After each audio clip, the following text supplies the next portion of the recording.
এখন অ্যাকচুয়ালি কি, সবাই সার্জনদের একটু খারাপ নজরে দেখে। আমরা সার্জিক্যাল ট্রিটমেন্ট প্রোভাইড করি অবভিয়াসলি, কিন্তু মেডিকেল ট্রিটমেন্টস ইউরোলজি ডিপার্টমেন্টের মেডিকেল প্রবলেমস প্রোভাইড করা আমাদেরই কর্তব্য। এখন যেহেতু সার্জিক্যাল ডিপার্টমেন্ট, পেশেন্ট একটা ভয় থাকে যে ও গেলেই হয়তো অপারেশন কথা বলবে। এক্স্যাক্টলি, এটা একটা সবার থাকে। তো কিডনি প্রবলেম মানে ও চলো নেফ্রোলজিস্টকে যাই, এবার নেফ্রোলজিস্টের কাছে কিছু টাইম কাটালো, তারপর আলটিমেটলি ইউরোলজিস্টের কাছে আসতে হলো। তো ওইখানে টাইম ওয়েস্ট হয়ে যায়, 1 মাস 1.5 মাস, ধরুন 2 মাস 3 মাসই ওয়েস্ট হয়ে গেল। তো এটা একটা মিসকনসেপশন। কতদিনে রোগটা আরো বেশি বেড়ে গেল। হ্যাঁ, ম্যাক্সিমাম ক্ষেত্রে অনেক সময় স্টোন পেশেন্ট দেখা গেল ভয় পেয়ে নেফ্রোলজিস্টের কাছে গেল, নেফ্রোলজিস্ট পাঠালো ইউরোলজিস্টের কাছে, মাঝখানে 1.5 মাস 2 মাস চলে গেল। এমনও পেশেন্ট গেছে যে ক্রিয়েটিনিন বেড়ে 4-5 হয়ে গেছে, লাস্টে ডায়ালিসিসের টাইম অবধি চলে এসেছে, আসেই না পেশেন্ট ভয়ে। এখন ওইটা একটা মিসকনসেপশন যে হয়তো হ্যাঁ গেলেই অপারেশন লাগবে বা অপারেশন হলে কিছু ক্ষতি হয়ে যাবে। তারপর আরেকটা জিনিস যেটা বলছিলাম, জল। এখন এখানে একটু একটু আমাদের দর্শকদের বলে দিই, যারা আপনারা কিডনি সমস্যায় ভুগছেন এবং কোনো টেস্ট করেছেন যেখানে আপনাদের নেফ্রোলজিস্ট বলছে যে ইউরোলজিস্টের কাছে যেতে, তো আর দেরি না করে সঙ্গে সঙ্গে আপনারা চলে আসাটাই বেটার, বিকজ যতটা দিন দেরি করবেন জিনিসটা অত বেশি ক্রিটিক্যালে গিয়ে কনভার্ট হয়ে যাবে, বিশেষ করে kidney stone specially. Please continue. তারপর ব্লাডার টিউমার, কিডনি টিউমার, এগুলোতে তো বেসিক্যালি ইউরোলজির পার্ট। আচ্ছা, আরেকটা মিসকনসেপশন ছিল সেটা হলো বয়স্কদের ইউরোলজি প্রবলেম মানে প্রস্টেটের প্রবলেম। অ্যাকচুয়ালি এরকম কিছু না। অনেক সময় পেচ্ছাপ কন্ট্রোল করতে অসুবিধা হয়, পেচ্ছাপে জ্বালা হয়, সেগুলো ওই প্রস্টেটের সঙ্গে কোনো সম্পর্ক নেই। প্রস্টেটের আলাদা গ্রুপ অফ সিমটমস থাকে। তারপর জল খাওয়া। এখন সবাই বলে আরে মানে কোনো পেশেন্ট যখন দেখি, পেশেন্টের বাড়ির লোক সঙ্গে এলো, বাড়ির লোক কি বলে, উনি জল কম খান সেই কারণে প্রবলেম। অ্যাকচুয়ালি ওইরকম কিছু না। জল তো ঠিক আছে, একটা হাইড্রেশন মেনটেন করতে হবে, কিন্তু ওভার হাইড্রেশনের কোনো লজিক নেই। জল খেতে হবে, আমাদের ফিজিওলজিক্যালি আমাদের শরীরই আমাদেরকে বলবে যে হ্যাঁ এখন জল খাও। মানে মোটামুটি কতটা জল খাওয়া দরকার একটা সুস্থ মানুষের? আমাদের পেচ্ছাপের কাজ হলো শরীর থেকে যে টক্সিক ম্যাটেরিয়াল গুলো হয় সেগুলো বের করা। এখন দিনে যদি আমরা 700-800 ml পেচ্ছাপও করি, তাহলে সেটাও যথেষ্ট ওই টক্সিক ম্যাটেরিয়াল বের করার জন্য। এবার 700-800 ml পেচ্ছাপ করার জন্য আমাদের এক্সট্রা ধরুন আরো 600-700 ml, বা ধরুন গরমের দিন হলে 1 লিটার জল খেতে হবে। তো 1.5 থেকে 2 লিটার জলও যদি খাই তাহলে আমরা নর্মাল ফিজিওলজি মেনটেন করতে পারবো। কিন্তু এখন কোনো কোনো কন্ডিশন আছে যখন আমাদের জল বেশি খেতে হয়, ধরুন কিডনি স্টোন হলো, ঠিক আছে, ওইসব ক্ষেত্রে আমাদের জল বেশি খেতে হবে, কারণ যে স্টোনের মিনারেল গুলো হয় সেগুলো ক্রিস্টালাইজেশন না হওয়ার জন্য জল বেশি কনজাম্পশন করতে হবে। ওদেরকে তো আমরা বলি যে ফোর্সফুলি একটু বেশি জল খাওয়ার জন্য, 3.5-4 লিটার, 4.5 লিটার। এছাড়া নর্মাল যতটুকু আমরা পিপাসা ফিল করি ততটুকু খেলেও যথেষ্ট। একটু ওভার হাইড্রেট হলে কোনো প্রবলেম নেই, কিন্তু বেশি জল খাওয়া ওই রকম না যে সব রোগ থেকে মুক্তি। আর পেচ্ছাপের ইনফেকশন হলেই যে বেশি জল খেলেই যে সব ঠিক হয়ে যাবে ওই রকমও না। ঠিক আছে, হাইড্রেশন মেনটেন করতে হবে, কিন্তু হাইজিন মেনটেন করা দরকার, প্রপার সেক্সুয়াল হ্যাবিট মেনটেন করা দরকার, আনহাইজেনিক সেক্সুয়াল হ্যাবিটে ইনভলভ না হওয়া উচিত, ফিজিক্যাল ফিটনেস মেনটেন করা দরকার, ওভারওয়েট হওয়া অ্যাভয়েড করা দরকার। আচ্ছা, আর যদি আরো মিসকনসেপশনের দিকে আসি তাহলে হ্যাঁ, এখন কিডনি স্টোন একটা মিসকনসেপশন হলো কিডনি স্টোন মানে অপারেশন, ওই রকম না। আমাদের কাছে যা পেশেন্ট আছে হয়তো 70%, 80%, 60% পেশেন্ট ওই রকম থাকে যাদের অপারেশন লাগেই না, ছোট স্টোন, বা অনেক সময় কিডনির পাইপে স্টোন হলে ওষুধই বেরিয়ে যায়। আরেকটা মিসকনসেপশন হলো যেটা খুব ইম্পর্টেন্ট, এখন ধরুন কোনো পেশেন্ট এলো, পেশেন্ট সেটা খুব ইন্টারেস্টিং, পেশেন্ট এখন ভাবলো কি আমার স্টোন হয়েছে। অনেক পেশেন্ট এরকম আসে যে অপারেশন করাবে, মানে স্টোন ধরা পড়ছে আমাকে অপারেশন করে দিন, স্টোন থেকে বেরিয়ে মানে মুক্ত হয়ে যাবো, বা স্টোন হয়েছে ওষুধ দিন স্টোনটা বের করতে হবে। অ্যাকচুয়ালি এটা একটা মিসকনসেপশন। কিডনিতে স্টোন হয়েছে মানে যে কিডনি নষ্ট হয়েছে এরকম না। কিডনি স্টোনের লোকেশনের উপর ডিপেন্ড করে, সাইজের উপর ডিপেন্ড করে। তো এখন স্টোন ধরুন আপনি অপারেশন করে নিলেন, এখন আপনার কি আর লাইফে স্টোন হবে না? হবে, কারণ কিডনি স্টোনটা একটা মেটাবলিক ডিসঅর্ডার। এটা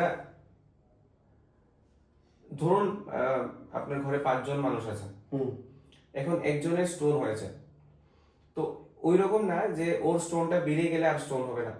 ওই স্টোনটা যেটা হলো ওর শরীরের মেটাবলিক অ্যাবনর্মালিটির কারণে স্টোন তৈরি হয়েছে। ওই পার্টিকুলার মিনারেল বা সল্টটা ওই পেচ্ছাপে বেশি তৈরি হবে, বেরোয়, ওই কারণে ওইটা ক্রিস্টালাইজেশন হয়, স্টোন হয়েছে। খাবার ও যা খাচ্ছে, বাকি 4 জনও সেম খাবার খাচ্ছে, কিন্তু বাকি 4 জনের মধ্যে স্টোন হচ্ছে না। ওর শরীরে স্টোন হচ্ছে। তো এটা বুঝতে হবে যে স্টোন হলো, স্টোন বের করার জন্য পাগল পাগল হয়ে অপারেশন করালাম বা বারবার ডাক্তারকে দেখাচ্ছি, ফোর্স করছি যে আমাকে ওষুধ দিন স্টোন বের করতে হবে। তো স্টোন ওই পেশেন্টের যদি স্টোন বেরিয়েও যায় তাহলে ওইরকম না যে বাকি লাইফ স্টোন ফ্রি হয়ে কাটাতে পারবে। চান্সেস আছে আবার স্টোন হওয়ার, চান্সেস ইনফ্যাক্ট বলতে গেলে 80-90% আছে যে আবার হবে স্টোন, মানে সিওরিটি আছে 80-90% আবার হবে স্টোন।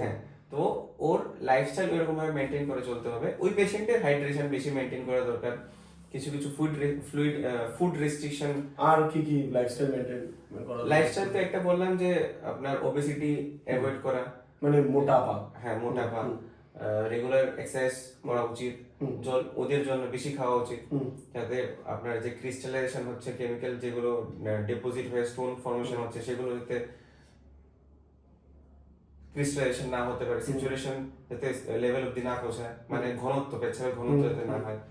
তারপর কিছু কিছু খাওয়া প্রোটিন রেস্ট্রিকশন। কালারের কিছু আছে, পেচ্ছাপ হলুদ হয়ে যায়, সেটা তো বেসিক জিনিস। আপনার পেচ্ছাপ যদি যত গাঢ় কালার হবে মানে আপনার হাইড্রেশন লেভেল কম। তো পেশেন্টকে বলা উচিত যে পেশেন্টের পেচ্ছাপ যাতে বেশি গাঢ় না হয়, জল এরকম ভাবে খেতে হবে। তারপর প্রোটিন রেস্ট্রিকশন, তারপর protein restriction, protein restriction stone পেশেন্টদের জন্য। তাছাড়া এখন দেখুন স্টোন প্রোটিন রেস্ট্রিকশন তো বলছি, এখন এরকম না যে প্রোটিন বেশি খেলে স্টোন হয়ে যাবে। আমি আগে থেকে বললাম যে এটা মেটাবলিক ডিসঅর্ডার। অনেক পেশেন্টের সেম খাবার খেয়ে স্টোন হচ্ছে না, অনেক পেশেন্টের ভাই স্টোন খাচ্ছে না, তারপর দেখা যাচ্ছে 5-6 বার আসছে 2 বছরের মধ্যে স্টোন বারবার হচ্ছে, স্টোন বের হচ্ছে, স্টোন হচ্ছে। অনেক পেশেন্ট এমন আসে যে আজকে একটা পেশেন্ট এসেছিল, ওর 7-8 বার স্টোন বেরিয়েছে পেচ্ছাপের সঙ্গে। পেশেন্ট এলো যে ওর প্রত্যেকবারই স্টোন বেরিয়ে যায়, আজকে এসছে ওর পেশেন্টের এইবার আজকে সকাল থেকে পেশেন্টের স্টোনটা আটকে গেছে, এবার স্টোন বের করতে হবে। তো ওর ঘরে তো আরো 5-6 জন আছে, কারোর স্টোন হচ্ছে না, কিন্তু ওরই হচ্ছে। তো প্রোটিন খাওয়া যে পাপ ওইরকম কিছু না, প্রোটিন রেস্ট্রিকশন সবার করতে হবে এরকম কিছু না, কিন্তু যাদের স্টোন ফর্মেশন হচ্ছে ওয়ান্স ওই ওদের জন্য প্রোটিন রেস্ট্রিকশন, সল্ট রেস্ট্রিকশন, যেখানে সোডিয়াম ক্লোরাইড বেশি থাকবে, সোডিয়াম বেশি পরিমাণে খেলে সেটা স্টোন তৈরি হতে পারে। তো আরো অনেক কিছু খাবারের লিস্ট আছে। তো আচ্ছা আমরা কোথায় ছিলাম? মিসকনসেপশন। তো সেটাই বলছি যে স্টোন যাতে বারবার হতেই পারে, ওটার জন্য আপনি একদম স্টোনের জন্য আপনি লাইফস্টাইল চেঞ্জ করে নিলেন, অ্যাংজাইটির জন্য আপনি টেনশন নিচ্ছেন স্টোন হয়ে গেছে কি করবো, ওইরকম করার কোনো ব্যাপার নেই। হ্যাঁ, কিছু স্টোন যদি খারাপ পজিশনে, খারাপ লোকেশনে থাকে তখন সার্জিক্যালি যাওয়ার দরকার হতে পারে। আর না হলে সেটা আপনাকে ইউরোলজিস্ট গাইড করে দেবে কোনটার জন্য টেনশন নিতে হবে, কোনটার জন্য টেনশনের জন্য আপনার বাকি লাইফ নষ্ট না করে। ওকে, তো এটার কোনো টেস্ট বা কিছু আপনি সাজেস্ট করবেন? এখন দেখুন আজকের ডেটে আমাদের টেকনোলজি অনেক ডেভেলপ হয়েছে, অনেক ইনভেস্টিগেশন ইজিলি অ্যাভেলেবল, যে কারণে আমরা খুব ফ্রিকুয়েন্টলি ধরুন অন্য কারণে আমরা টেস্ট করাচ্ছি কিন্তু ধরা পড়েছে অন্য কিছু রোগ। ওকে, তো ইউজুয়ালি ম্যাক্সিমাম স্টোন যেগুলো ধরা পড়ে এগুলো সিমটমস নিয়ে আসে। হঠাৎ করে এখানে আপনার ফ্ল্যাঙ্ক পেইন হচ্ছে, কিডনিতে ব্যথা হচ্ছে, তারপর ব্যথার ইনজেকশন নিতে হচ্ছে, সঙ্গে বমি হচ্ছে, যেটা টিপিক্যাল সিমটমস কিডনি স্টোনের পেশেন্টের জন্য। তো তখন ইউজুয়ালি ব্যথা কমানোর পর ডাক্তার আপনাকে সোনোগ্রাফি অ্যাডভাইস করে, তো সোনোগ্রাফি করলেন। আরো যদি ফার্দার ইনভেস্টিগেশন লাগে এক্সরে করাতে পারেন, সিটি স্ক্যান করাতে পারেন। ওকে ওকে, তো আপনারা যারা দেখছেন ভিডিওটা, যদি এরকম কোনো প্রবলেমের সম্মুখীন হয়ে থাকেন বা আপনারা ফেস করছেন, তো অবশ্যই আমরা নিচে নাম্বার দিয়ে দেবো, ওই নাম্বারে কন্ট্যাক্ট করবেন সেবাব্রত হসপিটালকে। স্যার আপনাদের এখানে তো এরকম টেস্ট হয়েই থাকে? হ্যাঁ, আমাদের এখানে ইউরোলজির, যেহেতু আমি ইউরোলজিস্ট আর যেহেতু আমার সেন্টার বেসিক্যালি আমার পেশেন্টদের জন্য পেশেন্ট ওরিয়েন্টেড করা, আপনার এক্সপার্টিজ তো অবশ্যই। আমার এখানে ইউরোলজির যা যা ইনভেস্টিগেশন দরকার হয় সবই আছে, যা যা স্টেট অফ আর্ট টেকনোলজি, যা যা আপনার অপারেশনের যা যা ফেসিলিটি হয়ে থাকে সবকিছু আমাদের এখানে আছে। ওকে, বাট অপারেশন বলতে ঘাবড়ানোর কিছু নেই। ইনিশিয়ালি উনি এটা বলতে চাইছেন, ইনিশিয়াল স্টেজে এরকম নয় কোনো ইউরোলজিস্টের কাছে যাচ্ছেন মানে অপারেশন হবে। আপনারা ফার্স্টে টেস্ট করাবেন, তার পজিশনিং দেখবে এবং তার সাইজ দেখবে, এন্ড অ্যাকর্ডিংলি ওরা একটা ডিসিশন নেবে যে through medicine it is possible নাকি সার্জিক্যাল যেতে হবে।